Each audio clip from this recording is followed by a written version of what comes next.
Oui, tu les appelles, ne te répondent pas, tu les écris incessamment. Ceux avec qui tu as eu de très bonnes interactions par le passé. Aujourd'hui, peut-être que tu n'as pas de titre, tu n'es pas une personnalité, tu es réduit uniquement au titre d'une personne. Tu dois devenir en fait le référent et la référence de ta famille pour que le respect puisse s'installer. C'est c'est de ça qu'il est question, c'est de ça qu'il s'agit en réalité. Quand tu as l'habitude de les appeler, ils ne t'écrivent pas. Et autant que nous avons un ego, je dirais même un ego surdimensionné. Tu te dis peut-être que tu ne vas plus les déranger, les appeler. Le jour où tu prends ta position, je dirais un peu radicale à ton niveau, dans le but en fait de changer le cours de ta destinée. C'est à ce moment précisément de l'histoire qu'ils vont te dire, toi tu n'appelles plus les gens, tu n'écris plus les gens, tu as changé. En réalité, tu n'as pas changé en fait. Parce que Youssoufa nous apprend que quand on boycotte les gens, forcément ils se lassent. Et quand on met les gens de côté, forcément ils s'éloignent. En plus, il en rajoute qu'ils n'écoutent plus ce que les gens disent, mais plutôt ce qu'ils font. Alors, dans ce cas, c'est devenu en fait une question de priorité. Tu dois avoir les yeux ouverts. Et toi-même, tu dois essayer en fait de changer le cours de ta destinée parce que tu n'es pas censé en fait déranger les gens à tout moment. Eux aussi, ils ont leurs problèmes. Ils doivent nourrir leur petite famille. Et encore et encore. Peut-être qu'on se dit qu'ils ont déjà réussi, mais en réalité, eux aussi, ils ont de sérieux problèmes à gérer quotidiennement. Ils sont frustrés, même s'ils ont un état d'esprit plus élevé. Tu vas peut-être me dire que oui, tu t'es donné encore et encore, ça n'a pas marché.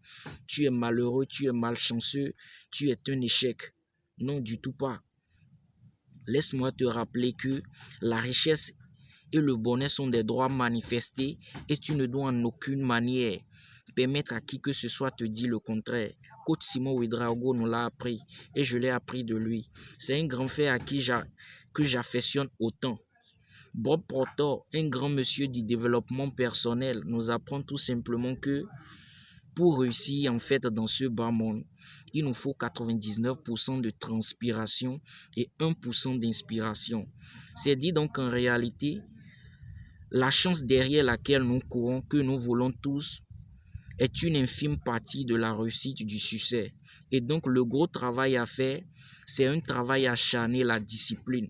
Travailler encore et encore afin que ton jour de gloire sonne. Ça peut ne pas arriver en un temps record, mais avec le temps, je pense qu'avec un travail acharné, à force d'y croire, tu finiras par y croire. C'est de cette façon que les choses se passent en fait. Puisque le monde ne célèbre que les gagnants et n'a rien à cirer des perdants. C'est très important ce que je dis en fait. Et quand tu observes bien Usain Bolt, le plus grand coureur du monde, autrefois, et qui le demeure, je dirais même maintenant, il s'est entraîné pendant 5 ans pour pouvoir courir 5 minutes lors d'un jeu olympique afin de pouvoir remporter la médaille d'or. Ce qui lui concède le droit d'être un grand quelqu'un en fait. C'est comme ça. Il faut se donner encore et encore et se dire que ceux qui ont réussi, ils ont parti de quelque part pour pouvoir arriver à un niveau donné. Et toi, tu ne fais pas l'exception à la règle. Tu dois te donner encore afin de pouvoir y arriver. C'est très important. Tu vas, tu vas voir certaines personnes ont l'habitude d'aider les gens et ça se retourne contre eux. Et les amis, certaines personnes qui ont réussi dans leur famille, ils ont l'habitude d'aider les gens et ils ont l'habitude de donner encore. Et ceux à qui il a l'habitude de donner pensent que c'est un devoir pour lui de leur venir en aide à chaque instant et que c'est un droit pour eux de venir chercher. Attention, il ne faut pas être trop victime de ta gentillesse parce que tu vas peut-être me dire que les Saintes Écritures nous ont appris que il faut, comment appelle-t-on, il faut être gentil, il faut aimer son prochain comme soi-même.